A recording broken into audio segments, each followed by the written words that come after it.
Hey guys, my name is Vic and or Vicky G, and I'm going to do a 10 things that I cannot live without. I've always enjoyed YouTube videos. I consume a lot of it every single day, either in the morning, right when I wake up, on my lunch break at work, before I go to bed, watching anything and everything that you could imagine. For my first YouTube video, I do 10 things that I can't live without. Like one of those, GQ videos for all the celebrities, or internet personalities pick 10 things that they can't live without and do that. Except I'm literally no one compared to them. So I thought a good introduction to my life and, what I'm into and, a little bit, just a little bit about me, and my interests, and see what this channel will be about, pretty much. I can't really tell you what exactly it's going to be pinpointed about, but everyone, some people pick it like a niche and then they go off of that. This is probably just going to be like whatever I'm feeling like making a video about, and doing it. So the first thing I have here is books. This is my Kindle case, or I like a physical copy book. I'm reading Up in the Old Hotel by Joseph Mitchell right now. He is a reporter for the New Yorker back in like the 30s, I think he started, and it's just like a compilation of stories that he wrote during his journalism time, about people that he met in New York, and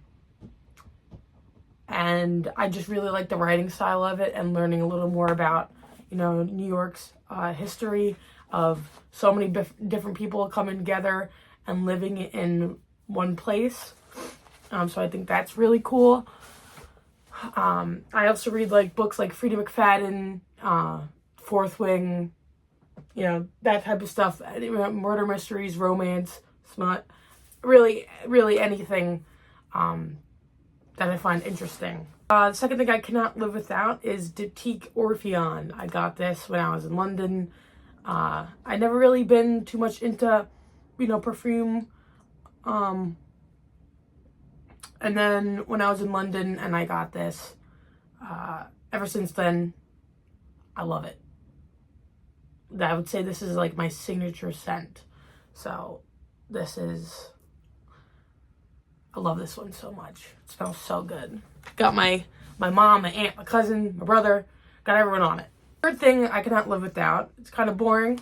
It's just like a moleskin notebook.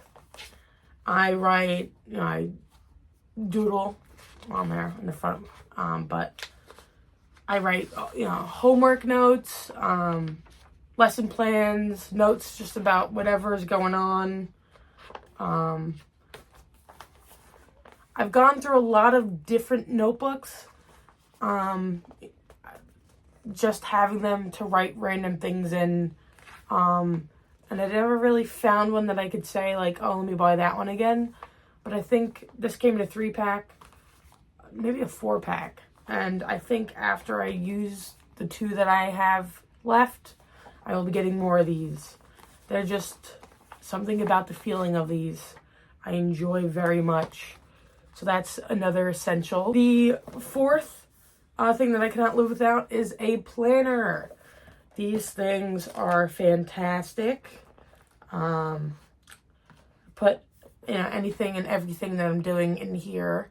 Also, like, they have like a little to-do list on the side. So I write, what I have to do for the week. There's like a habit tracker where I try to read every day, at some point in the day, if not like before bed. So I write that in there and then I like check it off if I do it. I write, homework that's due, if I have any lessons to do, what I'm doing on the weekend, if I have any plans, really just anything that's going on, I put it in my planner. And I got this from Home Goods. They have a good selection of planners there. And I actually got the moleskins from Home Goods. Next essential, Monster. Zero sugar. It's kind of a lame essential, but I started drinking Monster when I was in middle school. Haven't stopped. I just love the taste of it, really.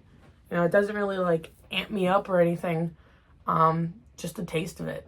Maybe I'm addicted to it. Maybe. But I love it. I drink one when I get to work every day after coffee. I have coffee, and then like an hour or two I'll have a Monster. Just keep me going. And I love it.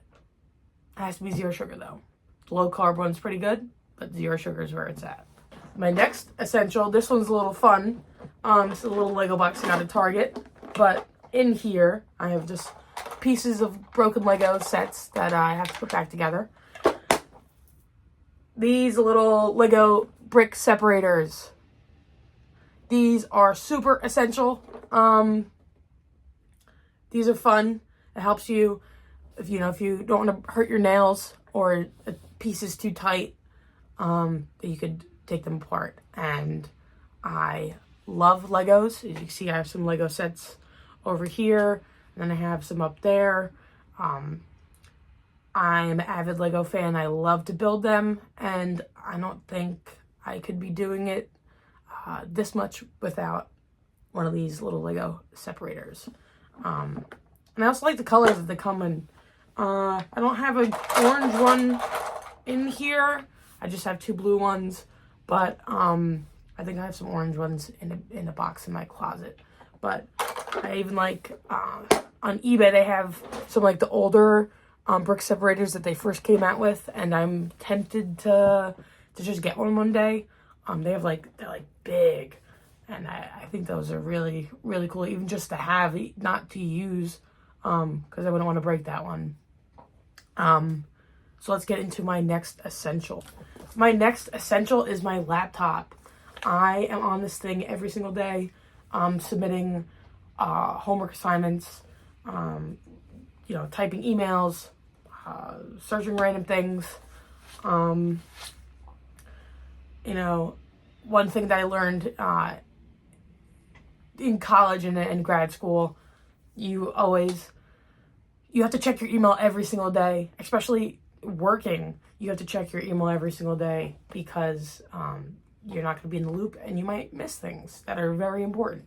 So I have it connected to my phone, but sometimes it's better just to type out emails on here and just do assignments on my handy dandy laptop. That's, of course, another essential in my life. My next essential, I don't know why it's on, but my Xbox controller and headset.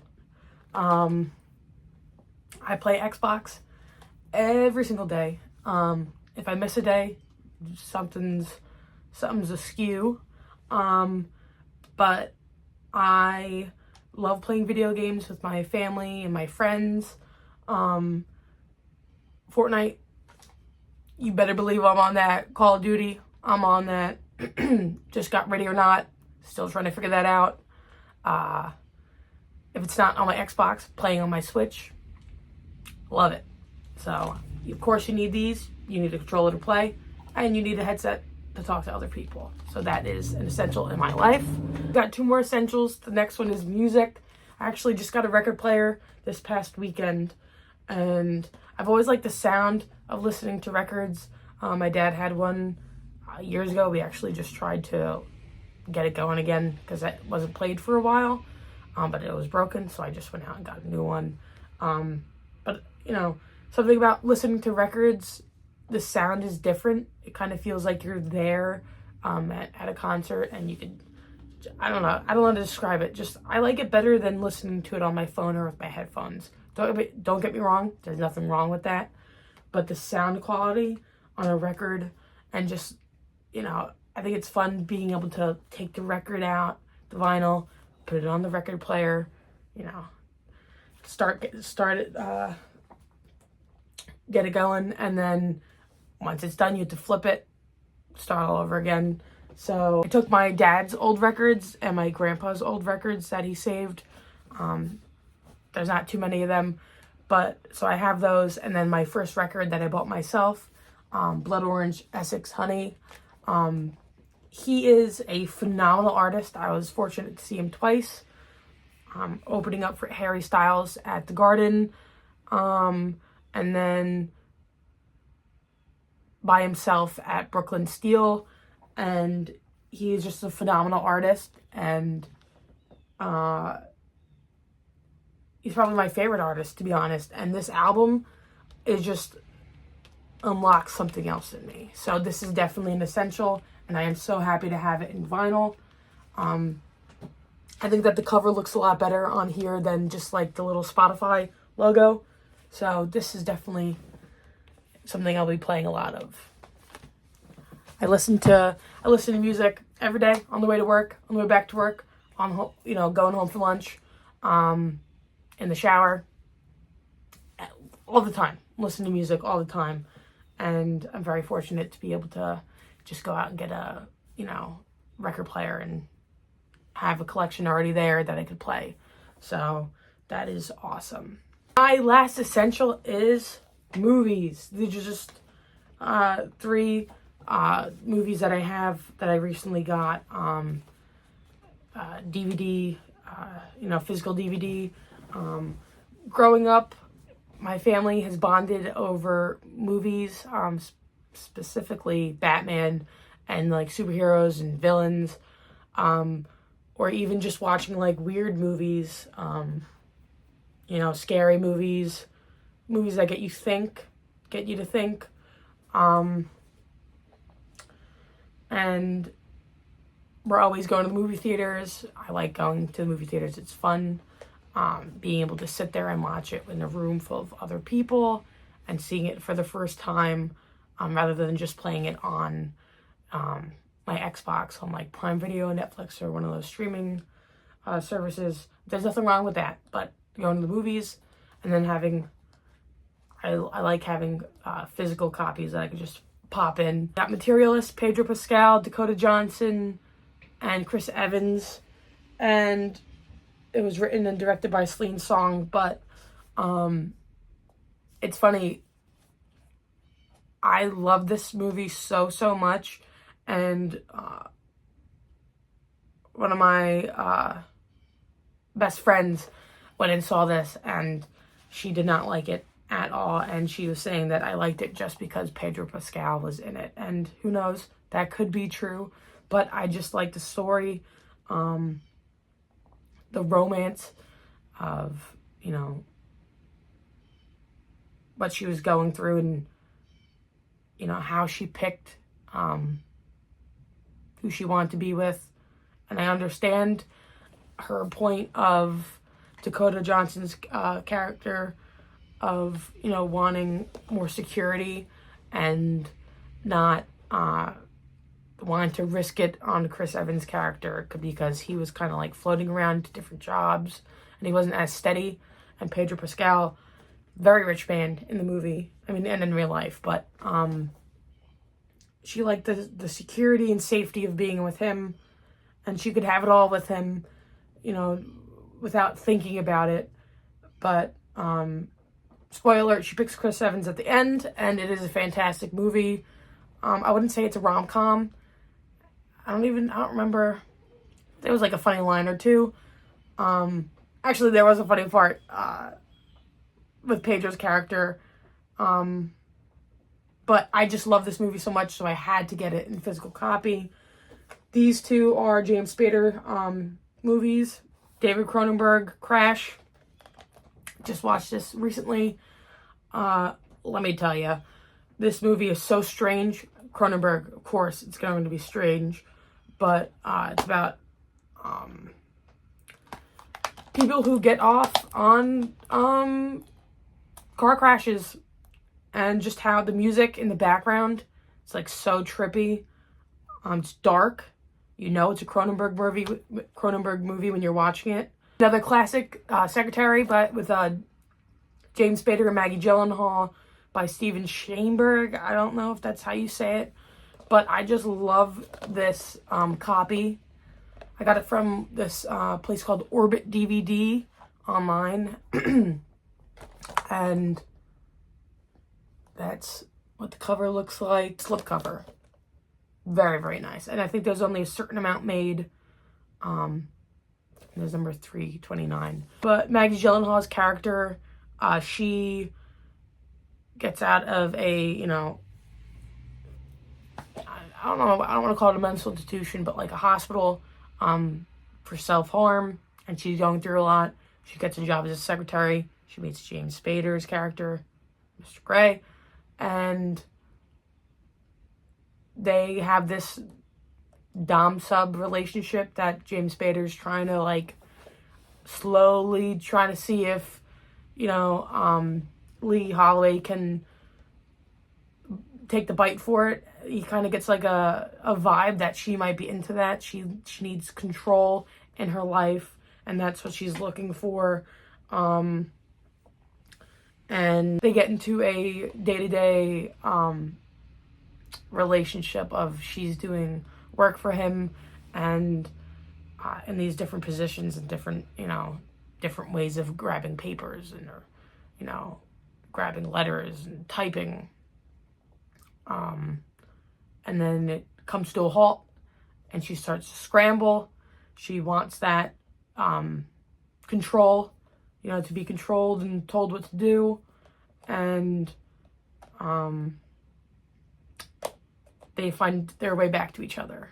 And I just think there's some good, like, I don't know if it's like an Easter egg in it. In the beginning, like, she shows up in a purple raincoat, and Mr. Gray, James Spader's character, is very into orchids, and they're purple. So it's like he loves taking care of them. So it kind of like shows that she's going to come into his life, and he's going to be his new orchid. And I liked it very much. Very good movie. Very consensual. All this stuff in this movie is consensual. Slight touches that show consent. And I just think how Steven filmed this movie was very, very good. So that is definitely one of my top movies of the past year that I watched, and will be on Letterboxd soon. So those are my essentials.